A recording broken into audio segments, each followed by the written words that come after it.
What's going on, YouTube? I'm back with another video.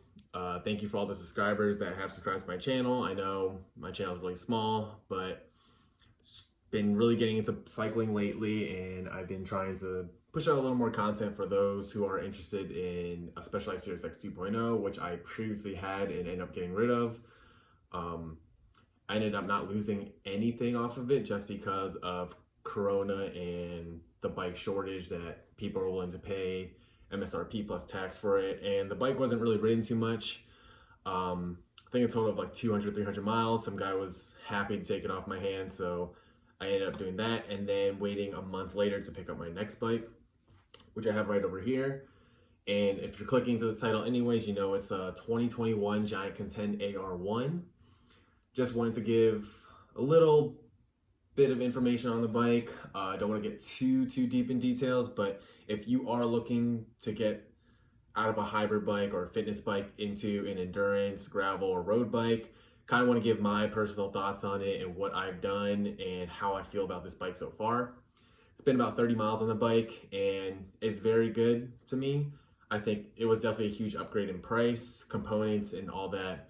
So let's get into the bike really quick. So here is the bike itself.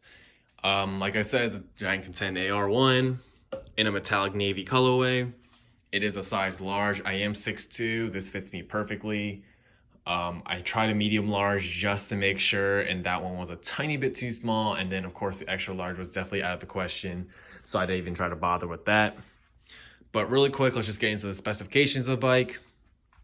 Comes with a 105 group set, 11 to 34 chainring cassette in the back, 50 and 34 chainring in the front, Praxis Alba crankset. It came with these Wellgo M085 pedals. Most likely we'll be upgrading them soon. Don't know exactly which pedal I'm going with yet, but definitely going to be swapping these out. Wheel wise, it comes with Giant PR2 disc, or the rim, and then Fondo 2 tires. They are 700 by 32C and are Tubeless Ready. Most shops will add the sealant inside of it, so this one does not have tubes in it, if I'm not mistaken, but I do know 100% they have sealant in it, and usually you wouldn't put a tube in it, but correct me if I'm wrong on that.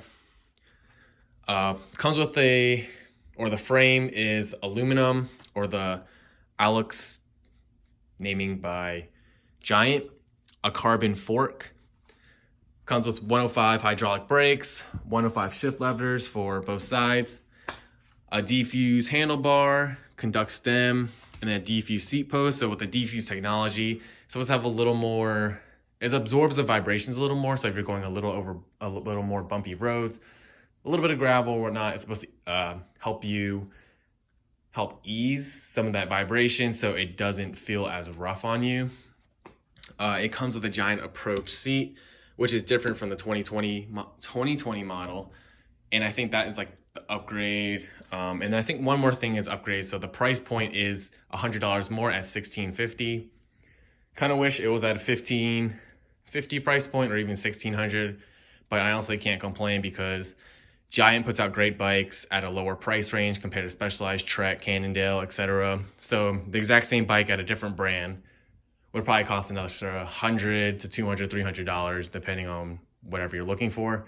They may have some different components and it might be a little better, might be worse, but overall, what you get from Giant is a pretty good deal.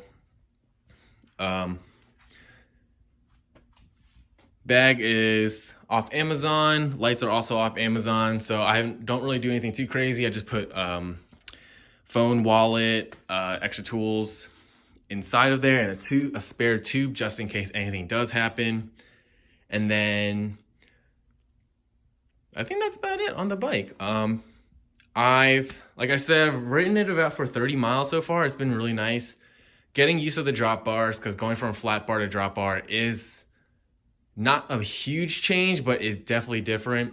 I like that you have a couple ways to hold the bike, or hand placements on the hoods, the drops, and then the flat portion. So doesn't wear you out too much. And then also getting used to pulling the brake this way versus this way that most hybrid fitness bikes or flat bar bikes do. I really like that I'm able to go a lot further. Definitely going from a 1x8 microshift advent on the Specialized Sirius X and then to now a 2x11 group set is definitely a huge upgrade in my opinion. The shifting is a lot smoother, and I have that smaller chain ring, so if I do end up going uphill, which I have done a couple times already, it's just a lot easier to pedal. And I like having the extra gears on the back to give me a closer ratio. So I guess so far I would say I have no complaints from converting from a flat bar to drop bar.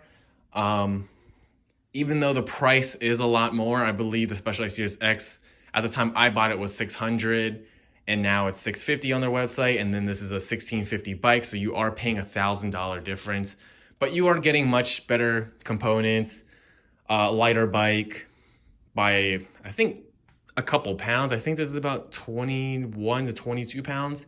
I am not sure how much with the pedals and with all the extra accessories that you may throw on or any bottle cages.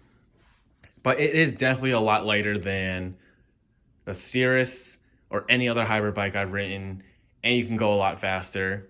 So that is definitely a huge plus for me. And then from what I've heard, 105 will last you for a long time. So I think this is more of an investment over the next couple of years versus buying maybe a Claris or a Sora group set and then not thinking that's enough and then having to sell that bike and upgrade it. So you might take some of a loss there.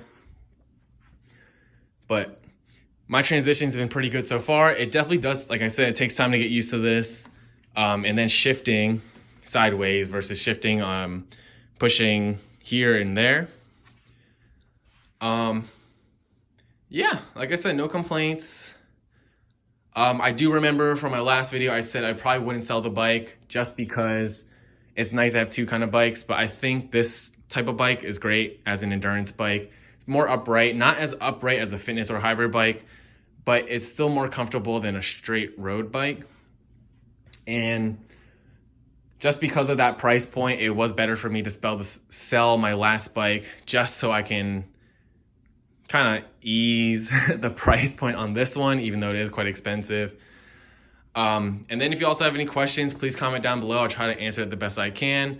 I definitely want to do like a 1 month, 2 month ownership type of thing. And then if you have any questions from converting from hybrid to a drop bar bike or flat bar to a drop bar bike, I'll gladly answer any questions. I'm not an expert.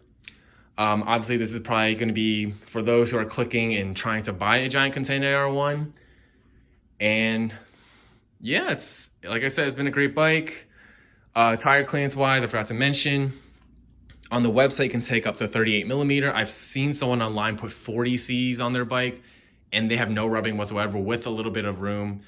So if you are looking to get a gravel bike or use this as a gravel bike, you definitely can. But you are limited to that 40C versus other type of bikes that might be able to take 42, 44, 45, whatever the number is. And yeah, thank you so much for watching, guys. Like I said, comment down below. Thank you so much for all my subscribers, and then any future subscribers that do decide to subscribe to my channel. And I'll put more content out when I have the time, and then when I start writing this a little bit more. Thanks for watching.